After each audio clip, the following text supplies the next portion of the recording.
Pete Hegseth continues to get the most attention. In fact, the press scrums today got so chaotic around Hegseth that the sergeant at arms here on Capitol Hill is now limiting the number of cameras allowed in the hallways with him. Hegseth, of course, faces allegations of sexual assault and a drinking problem, which he denies.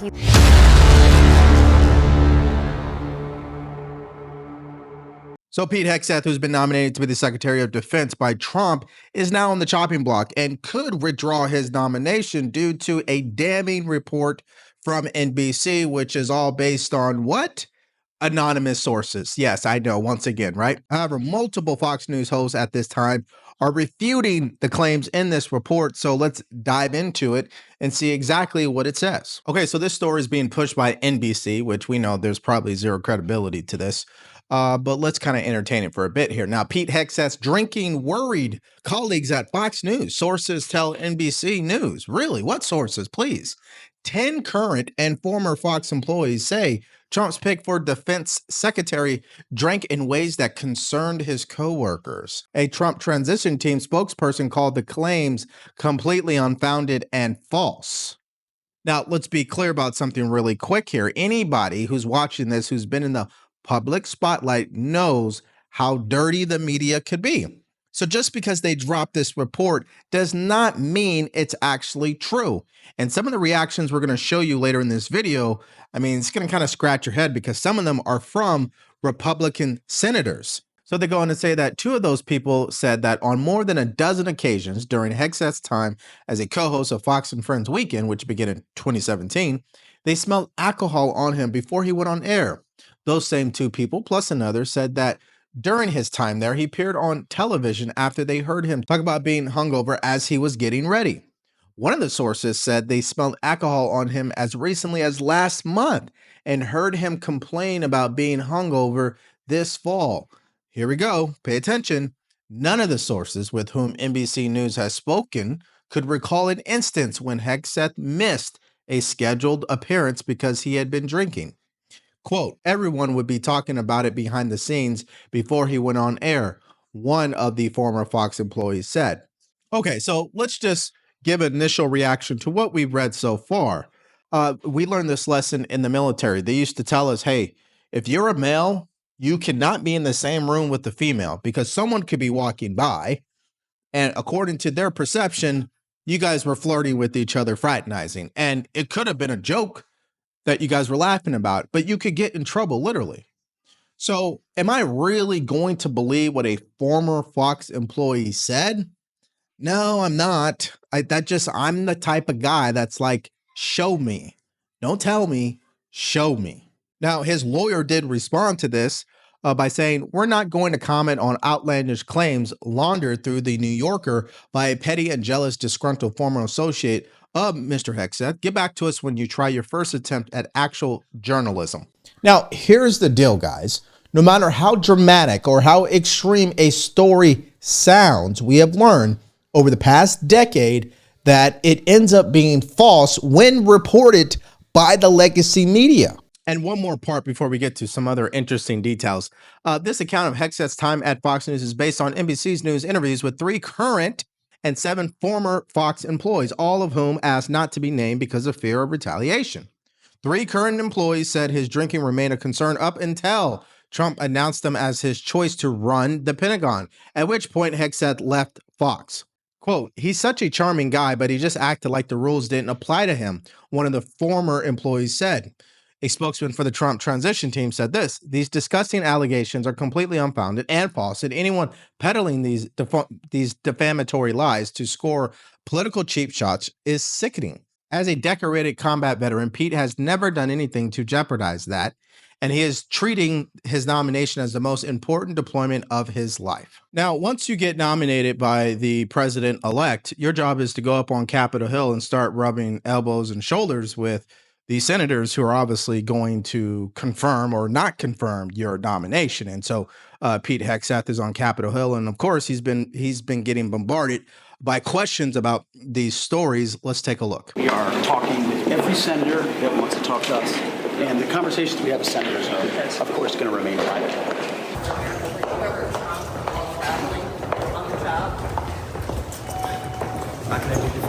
response.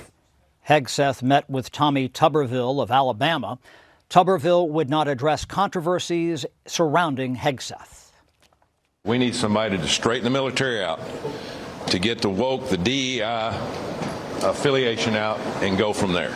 So clearly things are heating up for Pete Hegseth, because once Matt Gaetz obviously dropped out, the media obviously has directed their attention towards Pete Hegseth, because Tulsi Gabbard, she is a woman. I mean, the only thing they could really attack her on is that she's not qualified and that she was on the terror watch list, which was all obviously fabricated.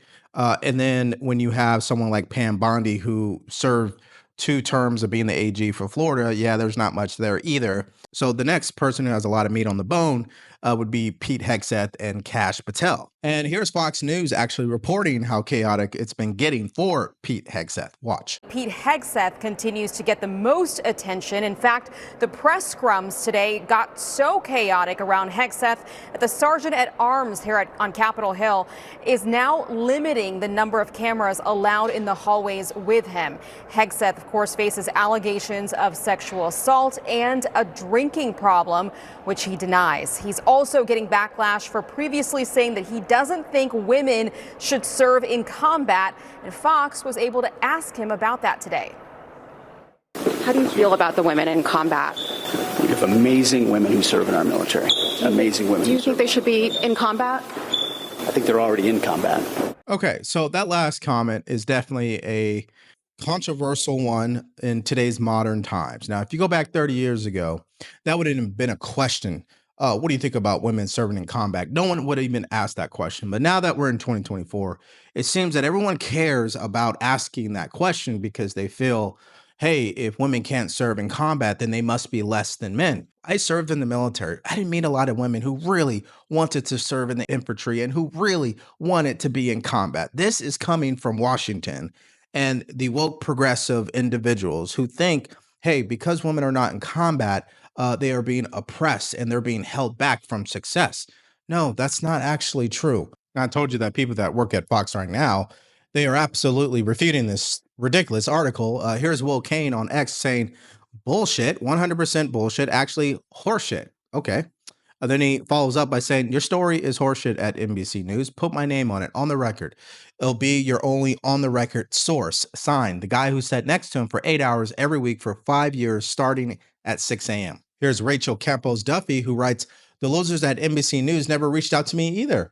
Will Cain is right. Your story is horseshit. You now have 2 people who sat next to him 8+ hours a week on the record. Will you retract or correct your story? ? And then here is Kyle Becker, who writes, I saw Pete Hegseth numerous times while working at Fox News. Never got the impression he was ever drunk. No bloodshot eyes, no slurred speech, no disheveled appearance, no wobbly gait, nothing. I'm also calling bullshit. Now, I've had to say that word quite a few times, guys, because that's really how they feel, right? Now, Joey Jones writes, I don't drink. I'm disgusted by the smell of alcohol in someone's breath.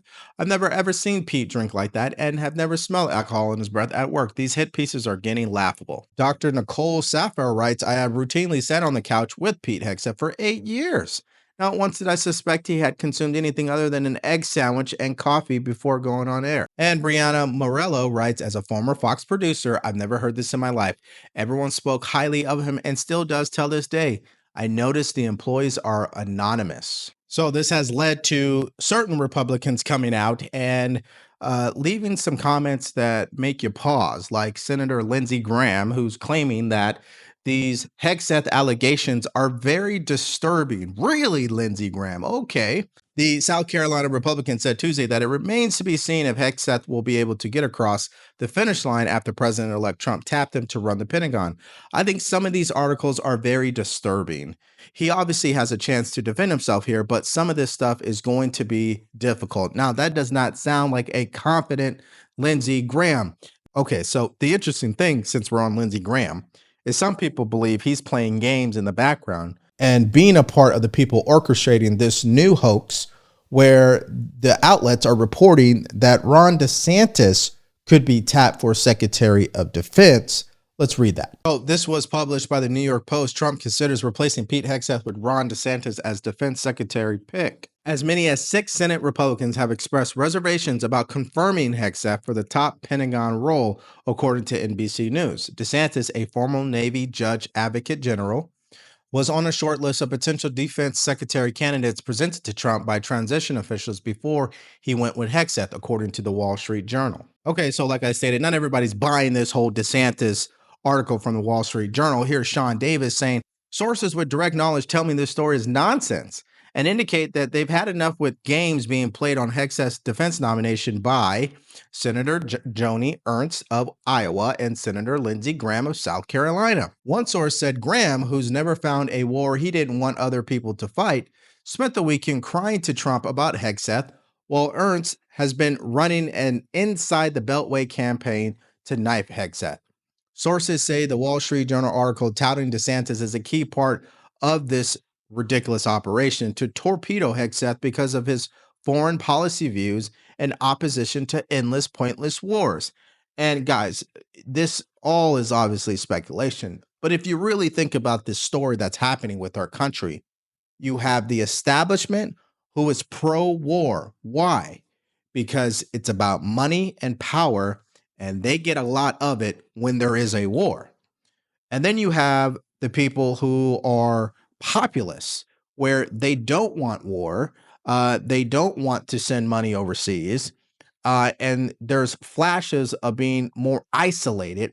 And so that right there is a fundamental difference. There is no compromise on that. You either are for war or you're not.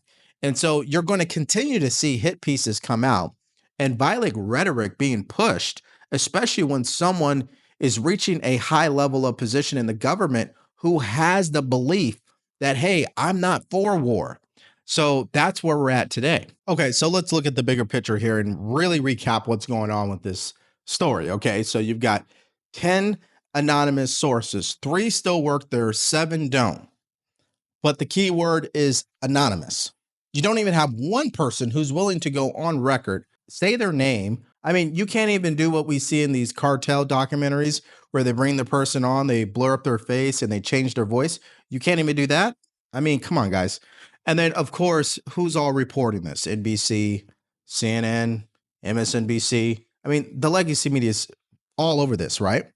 So where is the independent media? Where are those accounts? And then you have people who sat with him all the time and actually did the show with him who are denying this. Now, guys, let's play devil's advocate and use common sense here. There are 3 sides to every single story. There's the story that the legacy media is telling us. There's the story that Pete Hegseth and the Trump transition team is going to tell us. And then there's the actual truth. Now, we're not ever really going to know the actual truth. Only Pete Hegseth knows that. So I'm not going to waste my time trying to figure that out. So if I have to choose between what the Trump transition team is telling me versus what NBC is telling me, yeah, I'm probably going to go with the Trump transition team. Why? Because NBC has burned its credibility to pieces. Okay. So until they actually bring out some hardcore evidence, right? Like, you're going to have to show me, like I keep saying throughout this video, I'm not buying any of that. And neither should you.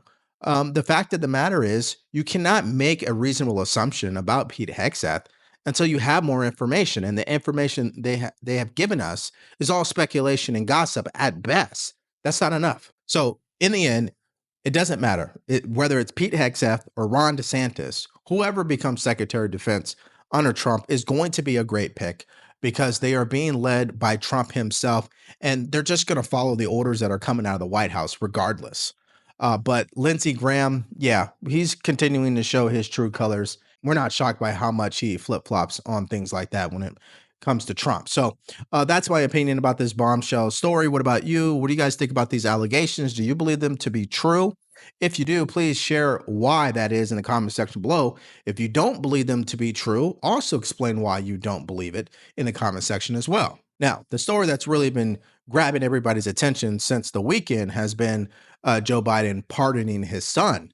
And yes, The View and the legacy media and liberals are all in a tight spot trying to justify this. And The View just won't let up, particularly Whoopi Goldberg, who starts to fight back at even the Democrats who have criticized Biden for doing this. And so are other individuals on CNN pushing back on this and claiming that Joe Biden never lied. Well, if you guys want to see us talk about that and react to it, all you have to do is click on that video because it's coming up right now.